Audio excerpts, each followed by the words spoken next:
luz y sal. Espero te sea útil la información.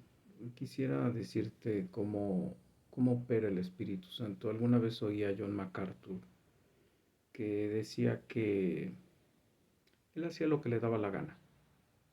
Él decía, hago lo que quiero.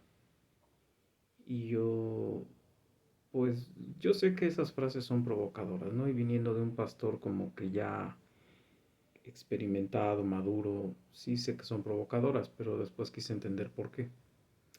Y entonces él decía, es que yo hago todas las cosas que la voluntad de Dios me ha de mandar, porque al final yo ni siquiera sé si lo que estoy haciendo es por obra del Espíritu o por obra de mi voluntad. Yo simplemente le pregunto a Dios si eso es, y si yo siento en mi corazón que eso es, eso hago.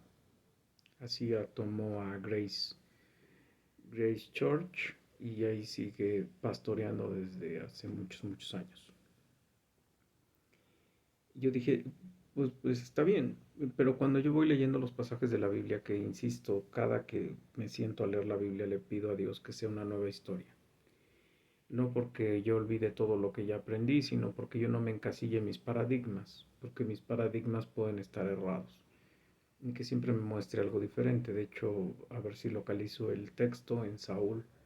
Me contristó el día de antier o el día de ayer, no recuerdo, cuando leí cómo Saúl fue rebelde. Y ahorita te voy a citar al mismo Saúl cuando Dios lo empodera en el Espíritu Santo. ¿Por qué te lo quiero citar? Porque te quiero decir lo que hace el Espíritu de Dios en nosotros hoy día. Si escuchas que se habla ahí de profetizar, que te quede claro que en ese tiempo profetizar era ser vidente o ver las cosas que los demás no ven, o poder decir y anticipar cosas que Jehová quería que se conocieran antes de que ocurriesen, y o cosas que estaban ocurriendo y que fueran interpretadas en la voz de Dios. Por ejemplo, si tú ibas a ir a salir a pelear a un pueblo, tú preguntabas, ¿Jehová está con nosotros? Y el profeta te decía, sí, Jehová está con ustedes, o no, no, mejor ni te muevas porque Jehová no quiere que vayas, ¿no? O ya Jehová no está contigo, así que olvídalo, tú ya de aquí para adelante ya no vas a funcionar. El Espíritu Santo antes tenía como que la función de estar para algunos en ciertas funciones específicas y luego retirarse. No voy a hablar de la conversión ni quiénes eran conversos o no, porque de hecho he escuchado pastores que también eso a mí me agrada, que dicen una cosa es cómo se movía el pueblo como grupo, y otra cosa es quienes en realidad acabaron por el mal liderazgo siendo inconversos. Esa es otra cosa totalmente distinta. Eh, Te lo quiero citar porque al final te va a decir qué significa hacer lo que te da la gana. Y dos, que cuando escuches profetizar en nosotros hoy día, ya no significa que nos vamos a andar moviendo diciendo cosas que Dios me dijo y que Dios me habló y que Dios me mandó y que Dios me... No, simplemente vamos a tener la capacidad por parte del Espíritu Santo de entender la Biblia y de verla como algo verdadero, cierto, y que se tiene que divulgar a todas las personas, y que no tiene que ver con que como los testigos de Jehová, que si no me voy a ir al infierno, simplemente como que es un mandamiento y lo tengo que comentar. Y yo le digo a la Biblia sí, amén, en todo. Lo entienda o no lo entienda. Si no lo entiendo, no implica que no lo creo, porque hay cosas que entendemos pero no creemos, ¿no? Dirían por ahí, a ver, ponme un ejemplo. Bueno, te pongo el ejemplo de Jonás. Jonás se revela a Dios, por decirlo de alguna manera, decide irse para Tarsis, en lugar de Nínive, manda una tormenta, cae en el mar, y en el momento de empezar a hundirse, llega un pez grande y se lo lleva en la boca y lo lleva y lo avienta a Nínive.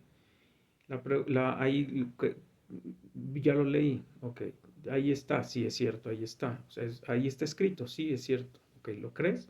No, no lo creo. Ah, esa es otra cosa. En este caso los cristianos diríamos sí, amén, un pez hizo eso, y Dios puede haber hecho que al revés, que Jonás hubiera tragado al pez y lo hubiera llevado a Tarsis. Es decir, Dios es todopoderoso para hacer que las cosas sean como Él quiere ser. Hay otro pasaje donde habla una mula.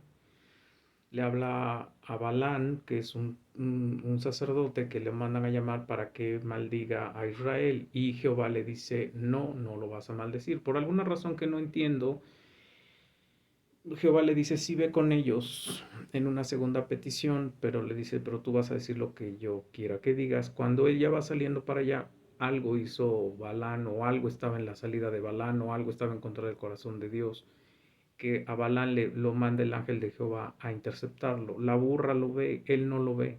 Y la burra lo detiene y lo vuelve a detener y lo vuelve a detener. Golpea a la burra hasta que la burra le empieza a hablar. Dios le da la gracia a la burra de hablarle. Y le dice, ¿por qué me golpeas? Entonces la pregunta es, ¿lo crees? Perdón, ¿lo lees? Sí. ¿Existe? Ahí está en la Biblia. Sí. ¿Es un pasaje que es bíblico? Sí. ¿Lo crees? No. ¿O lo creo? Sí. Si no lo crees, obviamente, pues no, no eres cristiano. Por lo tanto, ahí profetizar significa que nosotros tenemos esa capacidad incluso ya de encontrar concordancias, referencias, y de poderle explicar a alguien cosas que a lo mejor él no puede entender. Desde lo más sencillo que es como decir uno Samuel 2:26 o 1 Juan 1:1 o Juan 1:1 o cuál es que es una epístola o que es una carta y demás, hasta decir cosas que son espirituales y que finalmente los que estamos en el espíritu podemos entender. Eso es la profecía hoy día. Entonces, déjame citarte esa parte cuando Samuel se encuentra con él y lo unge como rey, le da indicaciones. Escucha cuando el Espíritu Santo entra en él, cuáles son las implicaciones de ello. Dice, después de esto, llegarás al collado de Dios, donde está la guarnición de los filisteos. Y cuando entres allá en la ciudad, encontrarás una compañía de profetas que desciende al lugar alto, Perdón, te estoy citando Reina Valera 1 Samuel 10 5 6 y 7. Espero citarte hasta ahí. Dice, y adelante de ellos, y delante de ellos, salterio, pandero, flauta y arpa, y ellos profetizando.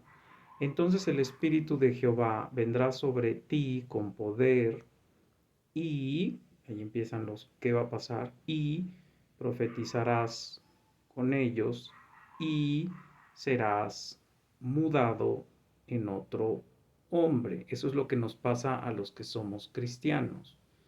Cuando te dicen es que naciste de nuevo, es que eres converso, es que se te quitó el corazón de carne, se te quitó el corazón de piedra, se te puso el corazón de carne. Ezequiel, cuando dice Jesús, si no naces de nuevo, no puedes entender cosas del Espíritu, etc, etc. Este es el momento en el que uno se vuelve una nueva criatura, Pablo, te vuelves una nueva criatura en Cristo. Todas las cosas viejas pasaron, todas las cosas nuevas son. Acá dice, y cuando, y serás mudado en otro hombre. Y cuando te hayan sucedido estas señales, haz lo que te viniere a la mano, porque Dios está contigo, ¿no? O sea, ya haz lo que quieras, ¿no? ¿Por qué? Porque finalmente tú ya eres nueva criatura en Cristo y entonces tú vas a empezar a ostentar sabiduría. ¿Qué significa? Que tu vida va a pasar de agradar a los hombres, por muy moral que seas, por muy bueno que seas, o de agradarte a ti mismo, o de agradarte a ti mismo no solamente es llenarte de placeres, es como que aliviar tu conciencia que te dice que algo está mal. Por ejemplo, con esto que tengo aquí al lado, que siempre estoy, atrás, que estoy oyendo a los animales siempre maltratados y que dan ganas de no llegar. Antes de ser en Cristo, pues tú piensas, pues yo no soporto sufrir esos animales, hay que hacer algo con esa gente, ¿no? Y a lo mejor se te mete en la cabeza lo que se le ocurren a muchos loquitos que luego andan en la calle, pero cuando eres cristiano, tú te preguntas, perdón, esto que estoy pensando, ¿va conforme a la gracia y gloria de Dios? ¿Voy a hacer honrar a Jesús? Dios Jesús Cristo, mi Señor, va a ser honrado con lo que yo estoy pensando, lo que mis hechos están, mi cabeza está planeando como hechos.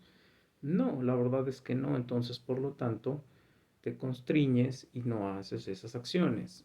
Por otro lado, bueno, Dios, aunque tú te quieras resistir, Dios te convoca a que te congregues, a que tengas santa cena, a que seas bautizado, a que leas su palabra, a que ores, a que te sigas instruyendo de su ley, a que lo ames, a que ames toda la obra de Dios, a que profundices en él, a que trates de vivir una vida sin pecado y sin mancha, a que si caes en pecado no lo practiques, entre otras cosas. Entonces,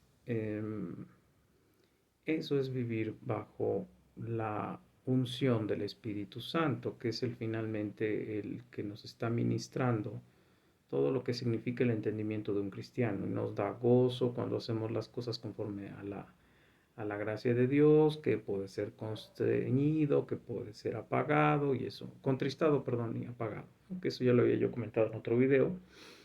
Pero aquí quería que vieras cómo es la operación del Espíritu Santo, ¿no? Espero que te sea útil. Hasta la próxima.